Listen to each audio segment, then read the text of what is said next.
vamos a continuar con esa parte de la célula, pero vamos a enfocarnos en las células más evolucionadas, que son las células eucariotas. Si recordamos de la clase pasada, las células eucariotas son aquellas donde el núcleo es definido, es decir, todo el material genético está dentro de una zona específica que estaría rodeada precisamente por esa membrana nuclear. ¿Listo?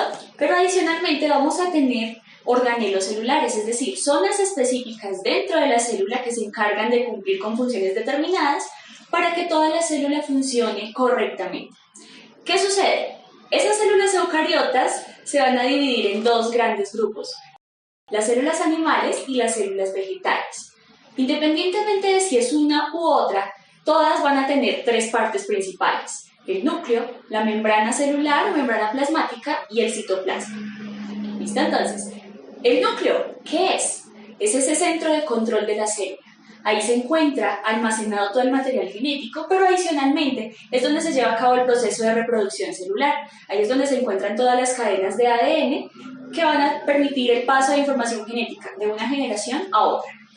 El citoplasma es una región gelatinosa donde se encuentran ubicados todos los organelos celulares o todas esas partes específicas de la célula que se encargan de las funciones determinadas. ¿Listo?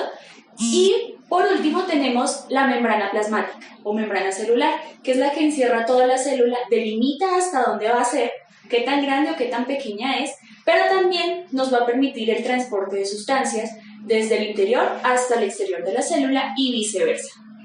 Vamos a enfocarnos ahora un poco en lo que tiene que ver con los organelos celulares, o en esas partes específicas dentro de la célula. Algunos de ellos son, primero tengo la mitocondria, o las mitocondrias. Son las encargadas del proceso de respiración celular, y con él se encargan de la fabricación de energía, que se va a almacenar en forma de adenosintrifosfato, conocido como ATP. Esa es la energía a nivel celular. Por otro lado tenemos los ribosomas. ¿De qué se encargan? Básicamente son los que van a sintetizar las proteínas que se van a llevar al resto de la célula. En compañía de ellos van a estar también el retículo endoplasmático liso y el rugoso.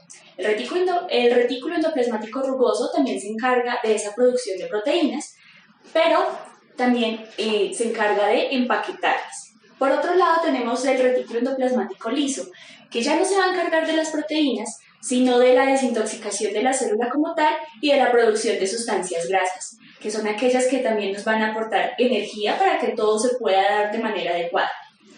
Todas esas sustancias que se fabrican dentro de la célula tienen que pasar por un centro de distribución, que va a llevar o mandar todas esas proteínas y sustancias que han sido creadas al resto de la célula.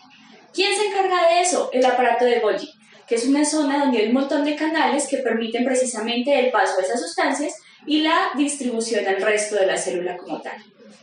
Por otro lado, tenemos las vacuolas. Las vacuolas y vesículas son las encargadas de desintoxicar la célula, es decir, de empaquetar, ¿cierto?, como en una bolsa, las sustancias de desecho y permitir que salgan de la célula.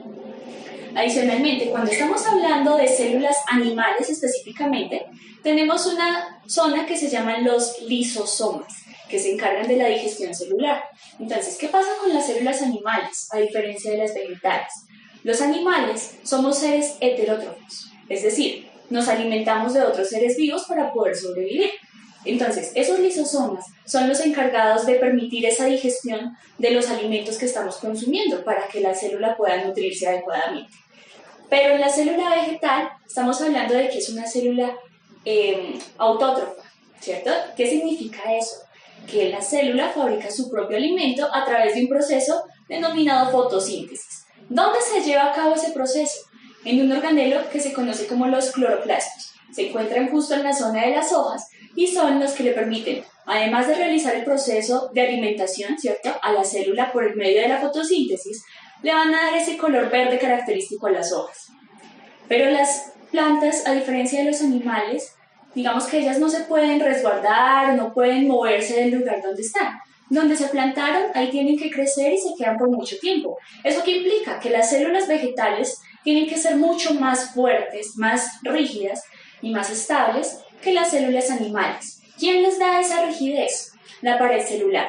que es una membrana que está después o por la parte más externa de esa membrana celular y le permite dar esa rigidez y como estructura. Entonces, si nosotros comparamos la imagen de una célula animal con una célula vegetal, la célula vegetal tiende a ser un poco más cuadriculada, más estructurada, porque tiene que ser más compacta, pues las plantas van a estar expuestas al sol, al agua, al viento, y no se pueden desplazar, a diferencia de un animal que si llueve puede resguardarse. ¿Listo? Entonces esas son como los principales organelos. Ahora sí, recopilando, ¿cuál es la diferencia entre una célula animal y una vegetal? Todas van a tener casi que los mismos organelos celulares.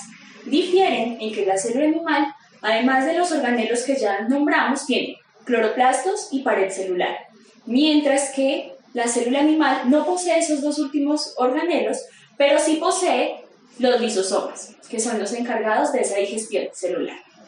Listo, chicos, eso es todo por ahora. Espero que les haya gustado, que les haya quedado claro y bueno, nos vemos en una próxima oportunidad. Hasta pronto.